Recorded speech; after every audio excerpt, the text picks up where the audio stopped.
കാന്തപുരത്തിന് CPM സംസ്ഥാന secretary MV. ഗോവിന്ദന്റെ പരോക്ഷ വിമർശനം. പൊതുസ്ഥലങ്ങളിൽ സ്ത്രീകൾ ഇറങ്ങരുതെന്ന് പറയുന്നത് പിന്തിരിപ്പൻ നിലപാട്. ഇങ്ങനെ വാശി പിടിക്കുന്നവർക്ക് പിടിച്ചു നിൽക്കാനാവില്ലെന്നും എം.വി. ഗോവിന്ദൻ. മെക്സവൺ വ്യായാമത്തിന് സ്ത്രീയും പുരുഷനും ഒന്നിച്ചിരിക്കുന്നതിനെ കാന്തപുരം വിമർശിച്ചിരുന്നു. വിശദാംശങ്ങളുമായി ഗൂഗിൾ കെ വേണുഗോപാലുണ്ട്. ക്ഷമിക്കണം, അരുൺ ആലത്തൂരാണ് ചേരുന്നത്. അരുൺ, എന്തൊക്കെയാണ് എം.വി. ഗോവിന്ദൻ കാന്തപുരത്തിനെതിരെ പറഞ്ഞത്? നമുക്കറിയാം, ഈ മെക്സവൻ വ്യായാമവുമായി ബന്ധപ്പെട്ട് അതിന് ഈ സ്ത്രീകളും പുരുഷന്മാരും ഒരുമിച്ചിരുന്ന് വ്യായാമം ചെയ്യുന്നതിനെതിരെ ആയിരുന്നു നേരത്തെ കാന്തപുരം വിമർശനമുയർന്നത്. ഏതായാലും കാന്തപുരത്തിന്റെ ആ നിലപാടിലാണ് ഇപ്പോൾ സിപിഎമ്മിന്റെ സംസ്ഥാന സെക്രട്ടറി പരോക്ഷ വിമർശനം നടത്തിയിരിക്കുന്നത്.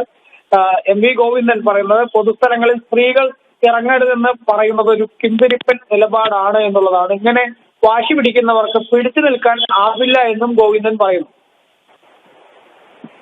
ആലത്തൂരാണ് വിശദാംശങ്ങൾ നൽകിയിരിക്കുന്നത്.